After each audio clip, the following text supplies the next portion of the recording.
Now let's understand what is AWS networking. So as we already mentioned that AWS networking is a set of cloud services that allow users to create fast, reliable and secure networks. So what these cloud services are? So these are kind of a component. If you see here, I took different example. Here, if you see, we are having one VPC, one availability zone and one region. Okay. So everything we are having one here. If you see here, different architecture. Here we are having single region, but we are having multiple availability zones here. If you see, we are having some other components after region and we are having this VPC here also, but you can see VPC is not belongs to only one availability zone here. It is extending, right?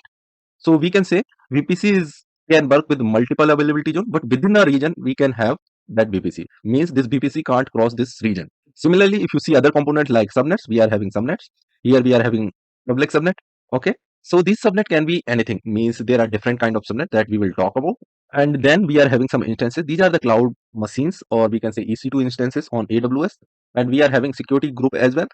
Here we are having gateway, which is helping us to connect to the internet. Through this gateway, we can connect to the internet. So these are the few components which comes together to build a AWS network. So AWS offers different kind of services, including Amazon VPC, region, availability zone, Amazon Route 53, load balancer, gateways. We are having different kind of gateway, like we are having net gateway, we are having internet gateway, which is mentioned here. And along with this, we are having express route gateway as well. So, sorry, that is in Amazon. We are having direct connect gateway as well. So we are having different kinds of gateway. But what this AWS networking actually offers, it offers us that we can separate our cloud infrastructure. See, within a region, means in within our organization, we are working for different department. We don't want that one department should have access to the system which belongs to different department, right? Or we can have multiple clients. We don't want that this client's machine should access this one. Even those are belong to our organization. Okay.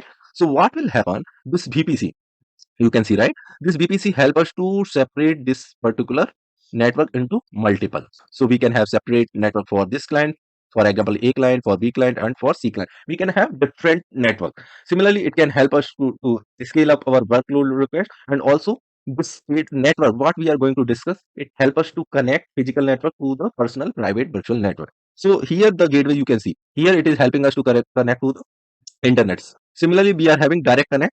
Okay, direct connect, what it do? We will talk in detail when we'll go through the gateways, but direct connect help us to connect this VPC, this virtual network which we created to our organization, means our on-premises environment. It help us to connect that one. So now you understood what is AWS networking, why it is required.